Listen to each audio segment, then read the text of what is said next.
afternoon. I work as a magician, which means I spend all my time trying to think up ways to trick your eyes and trick your brain. Let me show you. If I was going to take this rope and make a loop in it and pull the end through and pull it tight, I've made a knot. However, this is not a knot. It's what we call an illusion. Sometimes illusions are a bit strange. So this rope here doesn't stretch far. That's rope 1. Rope 2 down here is a little baby rope. Again, it's not made of elastic. And then we've got one last one here. We've got a medium length. 3 lengths of rope. Here's where the illusion comes in. If I take the baby rope, I can stretch it. So it's roughly the same length. So we've got 1 there. We've got 2. We've got 3. Now I can see some confused looks, so I'm going to make it easier. In fact, let's make it super easy. Let's just get rid of, there we go, one of the ropes. Now, has anyone brought today their invisible scissors on the end of their fingers? Would you mind, Ruth, just cutting there? Thank you. Just don't go run around the college grounds with that, okay? And then we're back on through. So that's one of the tricks that magicians learn.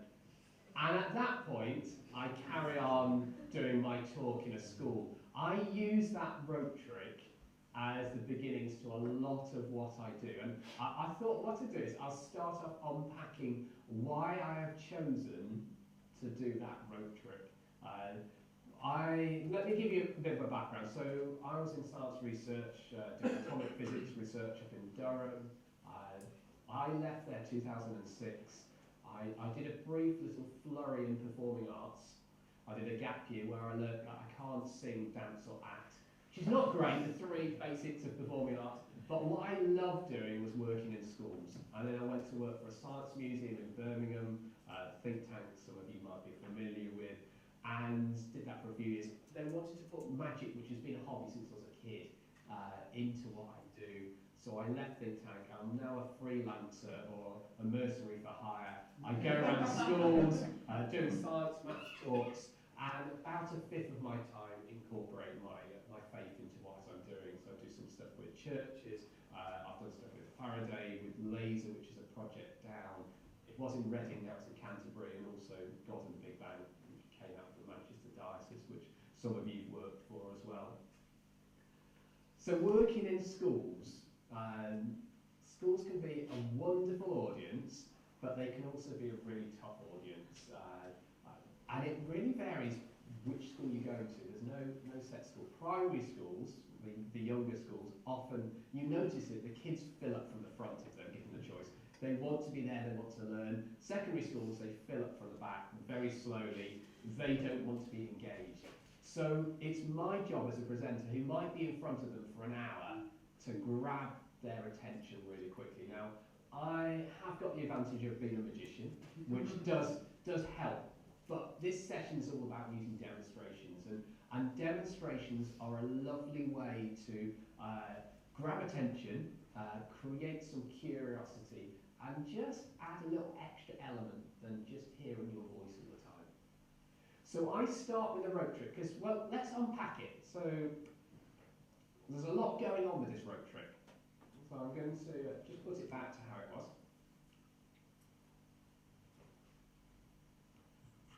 Magicians, pockets are really important for magicians. And the reason for that is you want to know where everything is.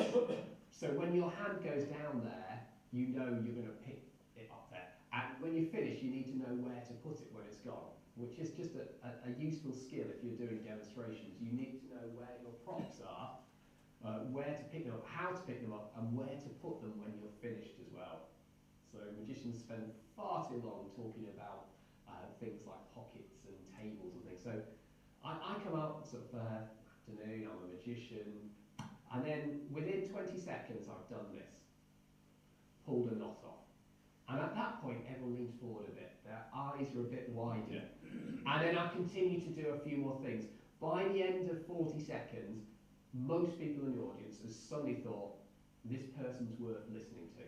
And that's one of the great advantages of doing some visual demonstrations, is people are curious and they're on your side from the start. I don't begin with a big introduction, I don't talk about my history, but I just get out there and do something. This morning, some of you in the session, Lizzie came out and did something. She created a big fireball as well. And that was like grabs attention, and then then for the next few minutes you're watching, what else is there anything else going to happen and stuff? And if you do something visual like that, you've brought some attention. That attention will drop, so you then need to do something else. And again, so I do something really quickly that sparks their interest. It might not be something like this. It might be something as simple as this. So ping pong ball, funnel. What will happen if I blow through this funnel? It's going to go up, right? No. And yet it doesn't. And I'm not cheating, I'm blowing as hard as my asthma will allow. The ball won't go up. In fact, if you do it upside down and blow, gravity's pulling this down, right? My air from my mouth is blowing it down.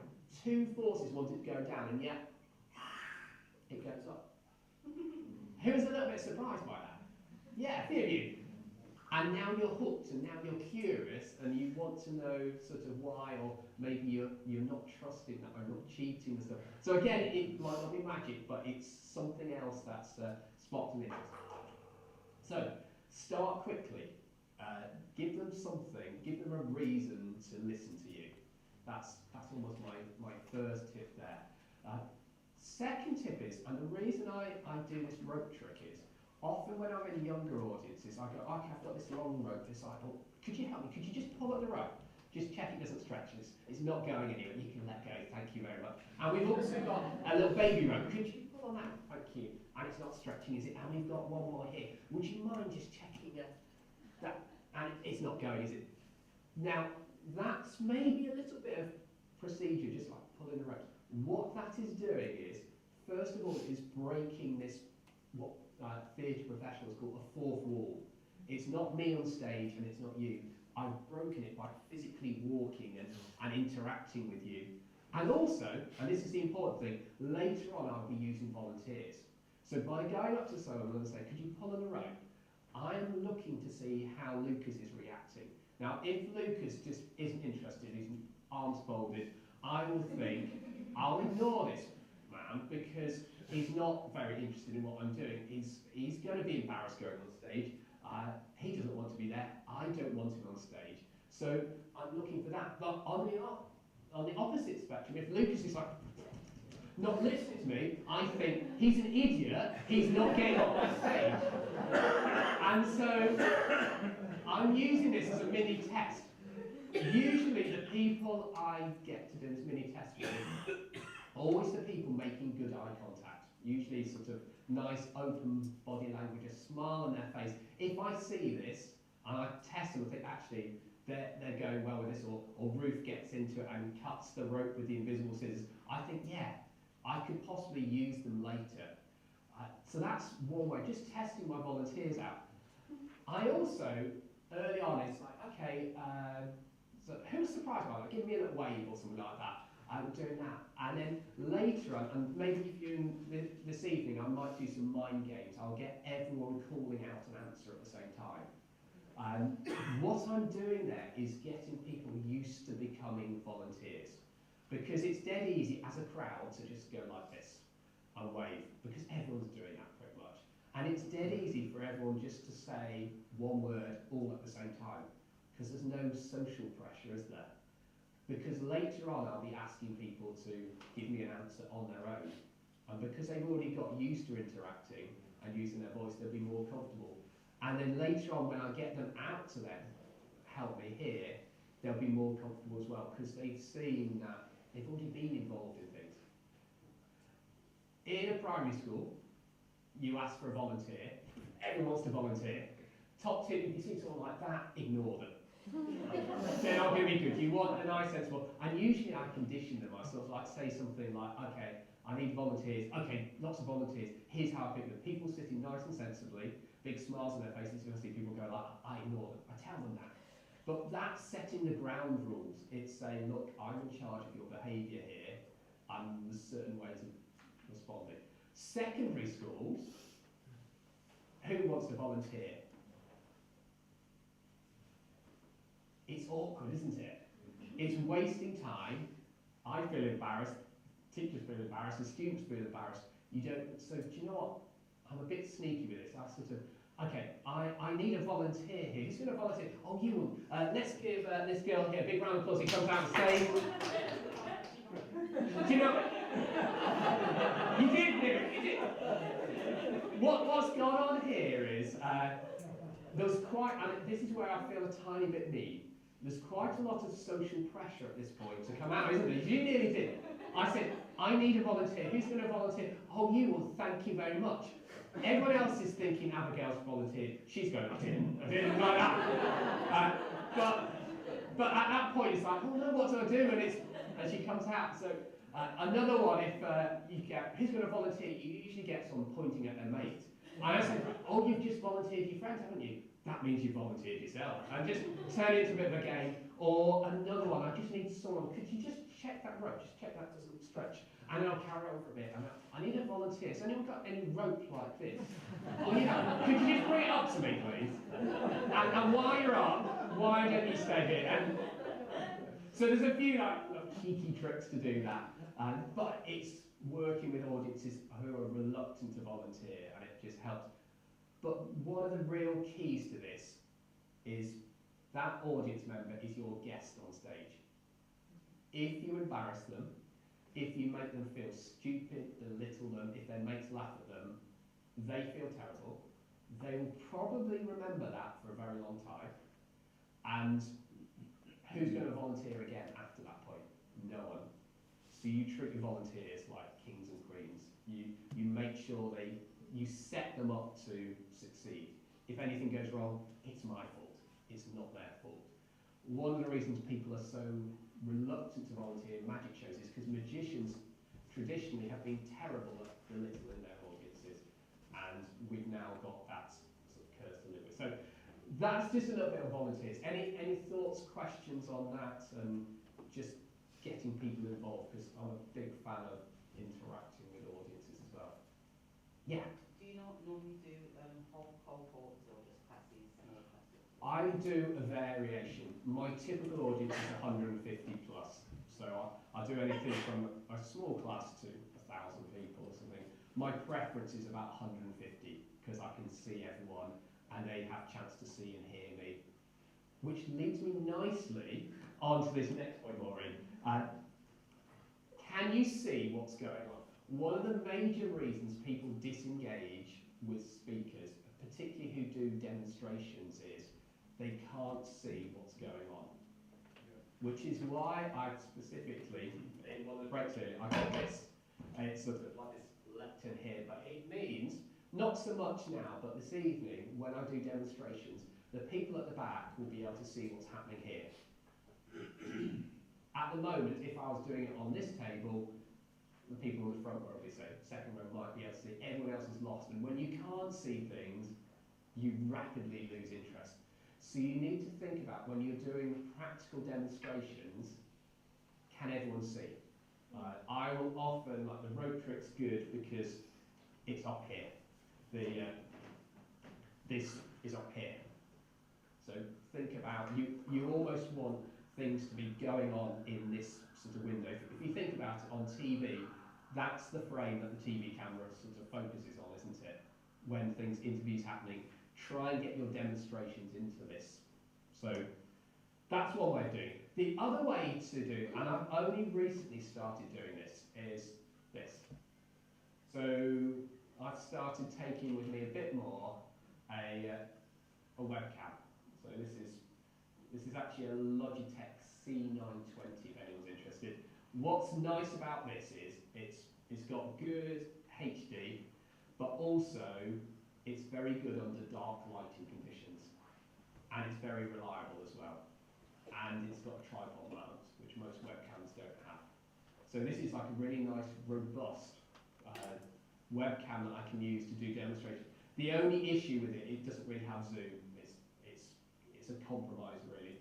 It does mean I can run it straight from my laptop, and if you're in the earlier session, all I did was I had it running in the background and just hit escape from my presentation, and the camera just pops up straight away.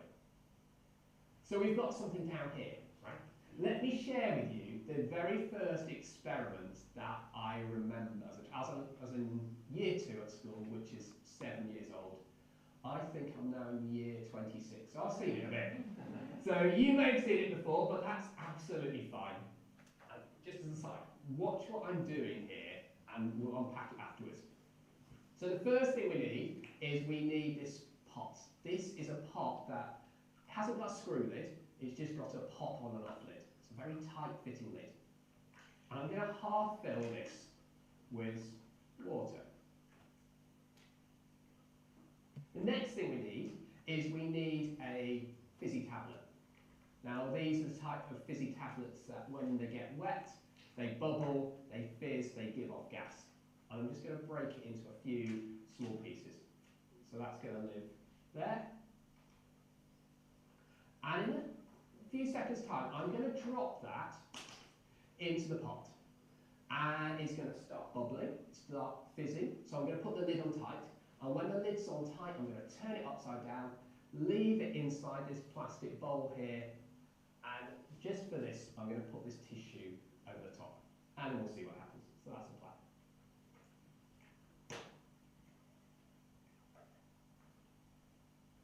Shall I have a countdown from 10? You ready? 10, 9, 8, 7, 6. There we go. It's a nice warm day, it goes a little bit faster.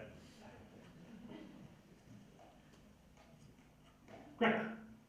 So it's a nice demonstration, it's one I love doing. It's that starts off dull and boring, and then you've just got that lovely surprise of something popping off. Let's unpack it to see what I did there. So doing something like this, even though it's just a light pot, I am very conscious of risks. And there's a few different risks at play. The first risk at play is me and my eyes. Second risk, and I'm less worried about me for something like this, is you. I don't want you getting hurt.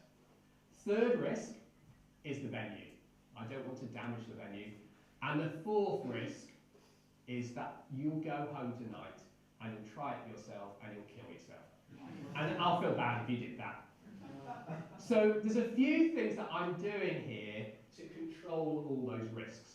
So the first thing I'm doing is, I didn't need this bowl here, but that there is to help contain the explosion. I want it to go up. So if it accidentally knocks over, I don't want it going into my audience's face. So the bowl, first of all, contains the explosion up. The second thing that it does is it contains most of the mess. So I'm controlling that. You won't possibly have seen, but there's a 10p coin at the bottom. I just used that to angle it this way a little bit. So when it went off, it went towards the back rather than up. So the chances of it bouncing back, if it did hit the ceiling, are less than if it went sort of straight up. Because I was inside, I also had this. I just put a thick tissue over the top. If I was outside, wouldn't be a problem. If I was in a big hall, if the ceiling was very high, wouldn't be a problem. I use this because I didn't want it hitting the ceiling, because if it does, it will ricochet off. So this slowed it down. Admittedly, it dampened the effect, because it wasn't as dramatic as going really high, and it dampens the sound as well. But it's safe for me. And then I've got this. And as soon as that's gone up, you're reacting. Did anyone see me mop the table down? Yeah. Half the people miss this. These are those little details that makes the difference, I think, between an okay demonstration and a really effective one. I filled it with water. Water went out of the way. I've got the tablet. Tablet went out of the way. I've got this cleared up. At the end, done. Clean table. The mess is contained. That for me is an effective demonstration.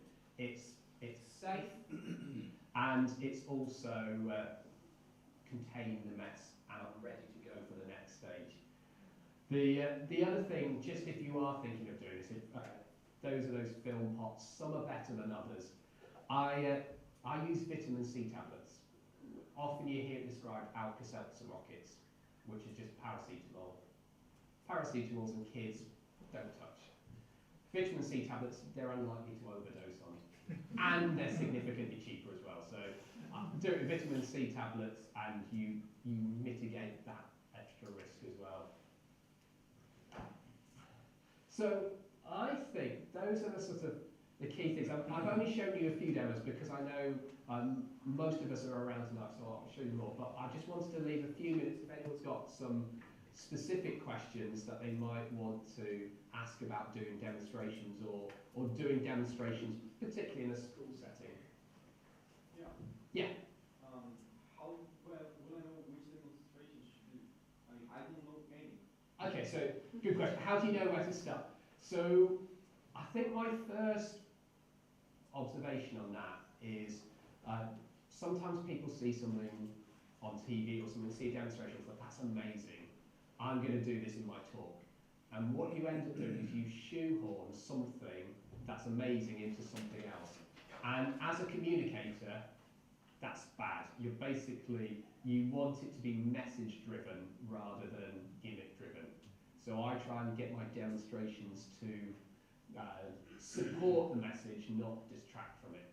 So that's the first thing. It's not helping you with that question. For me, I would say if you want to do some demonstrations, there's some really nice kids science books. That's a good starting point. And also there's loads of stuff on YouTube as well. So Steve Spangler, who is an American science demonstrator and also a magician, he's got a vast empire, and it is an empire. There's YouTube videos, and he teaches you loads of good stuff, and then he'll sell you all the kit to do it. But most of the teaching you can do with everyday stuff. So I would suggest just go to a bookshop, get a few sort of try-at-home science books, have a look on YouTube for some demonstration. Be aware that stuff on YouTube can be ridiculously dangerous, and so think about the consequences and think about how you're going to risk assess it. Teachers will often ask for some risk assessment to show that you've thought it through. It doesn't have to be anything elaborate, but as long as you've thought it through, then it's a starting point. For me, a lot of my inspirations now come from, you know, you can get those old Victorian science amusement books, half of which are really illegal now. It's like, how about juggling with mercury, or swallowing a sword, or molten iron, or something, and you just think, no. But in amongst those pages, there are some absolute gems of little science demonstrations that have been forgotten. So if you can find those science amusement books, particularly the older ones, there's some stuff that no one else will be doing because it's been forgotten about for 100 years. So that's my tip. Is there any other questions for now? Yeah. I'd just like to make an observation, actually, Matt, and that is, I find you to be able to collapse time so that what's half an hour becomes like 10 minutes.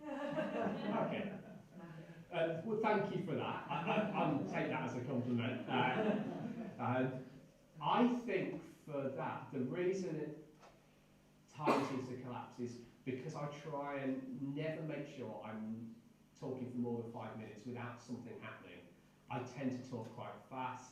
I've not done that many demonstrations, but there tends to be things happening in humour. It's all about putting hooks into your presentation, interacting, and I think that helps time. I was just really, it's another way of saying you're very entertaining. Thank you. Anything else? If not, I think what we'll do is we'll hand over to Lizzie and the rest of the team, who's going to sort of think through some more of the sort of the practical issues of doing sort of communication in schools. And I said I'm around rest of the day and tomorrow morning. If you're around in the evening, I'll be doing some more sciencey demonstrations here as well. So you'll get to sort of see, and hopefully I'll give a good example. You might just say, okay, he did that wrong, maybe he should go to a feedback group on his own. Sort of thing. Thank you very much.